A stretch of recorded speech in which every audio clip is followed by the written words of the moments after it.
The last group were bad guys pretending to be mad.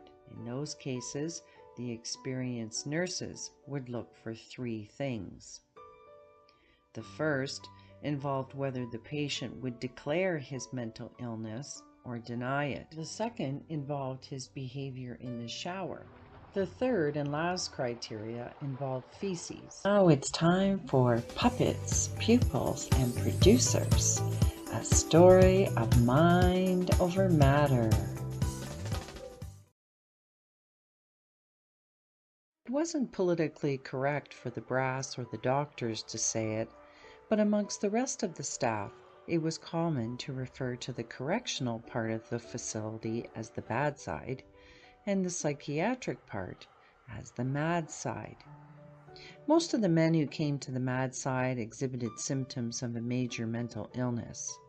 Many had lost touch with reality, and auditory hallucinations were a prevalent symptom.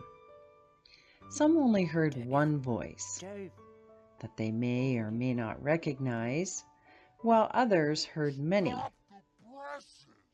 The voice or voices may share an insult, a message of significance, or nonsensical gibberish that, other than confusing them, served little purpose. Most concerning would be the voice that commanded an action of self-harm or violence against others. Go get her, hit her, kill her, she's the devil. Some of the men suffered from other forms of hallucinations where they might see, smell, taste, or feel things that were not real as well. Delusional beliefs were the norm. If you challenged their perception, they might accuse you of being in collusion with those who didn't want the truth to be known. Others might react with anger or believe they were gifted with special knowledge and dismiss you as ignorant. The conspiratorial thinking of patients experiencing paranoia included secret police, governments, family members, and even the staff. Some were convinced they had special powers that influenced people and events. The assertion of thoughts and mind reading were common themes, as was the belief that their thoughts were being broadcasted to the world via the radio, TV, or by an instrument secretly implanted in their body. Who implanted it could vary as well. They might create a language only they understood, while others spoke known words, but they mixed them into a salad that made no sense. Thought blocking was a problem for some, while others guarded their secret thoughts with their life.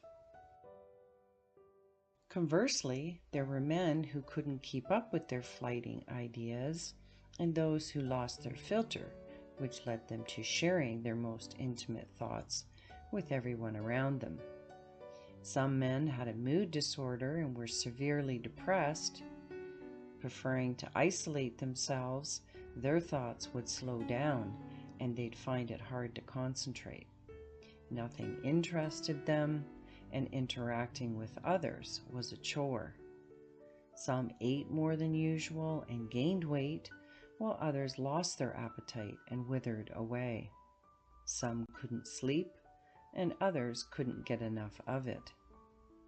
Men diagnosed with bipolar disorder experienced erratic moods that could last days or weeks. When manic, they were hyperactive and uninhibited.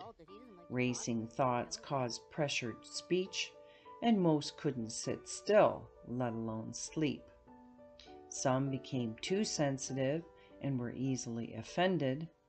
Others expressed their inappropriate thoughts that offended others. They'd snack because a meal took too long to eat and felt like they were living their best life until they crashed from exhaustion. A handful of men could not quench their thirst. They'd steal fluids, and some would gulp down the spray of the shower head. Their desire to drink was so strong that the water from their toilet, even contaminated water, would be better than nothing. Some drank so much that their sodium level would drop dangerously low, and confusion, convulsions, or a coma could be the result. Often a side effect of the medications, some became obese because they couldn't satiate their hunger. Others refused to eat because they were paranoid and would only consume foods and fluids from sealed containers. It was common for paranoid patients to accuse the staff of putting pills or poison in their food. The vast majority began experiencing symptoms of a major mental illness in their late teens or early 20s. Most had a history of conduct issues, substance abuse, or aggression before diagnosis, and many had previous hospitalizations or run-ins with the police. Although it was very rare to admit a patient with no previous history of mental illness, it did happen on occasion. Also unusual were patients experiencing a temporary mental illness. Usually, in those cases, there was a physiological cause such as intentional or unintentional poisoning, and once the substance was identified and treated, the patient would return to his normal mental state.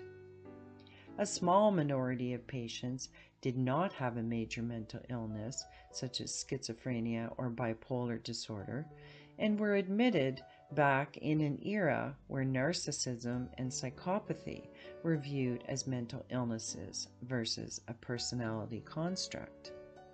While their perception of reality was definitely skewed, they didn't lose touch with reality per se, and because there wasn't a pill or therapy to treat them, many of the staff considered those men bad versus mad. Most of them would have been killed in prison for their maniacal crimes, so many of the staff considered them lucky as well. Some men were considered mad and bad because they had a history of mental illness and criminality. In those cases, the assessment team would try to discern to which degree madness or badness influenced him during his index offense, and they'd submit their opinion to the court. The last group were bad guys pretending to be mad. In those cases, the experienced nurses would look for three things. The first involved whether the patient would declare his mental illness or deny it. If he said he was crazy, chances were he was bad, because most patients suffering from major mental illnesses lacked insight and rarely recognized their thinking was the problem. The second involved his behavior in the shower. If he washed his hair first and worked his way down, chances were he was bad. If he went straight to his genitals, despite the audience of male and female staff, and didn't seem to care if he ever washed his hair again, we'd suspect he was mad. The third and last criteria involved feces, for it wasn't uncommon for bad men to smear or throw it in protest, but only the mad ones would actually eat it.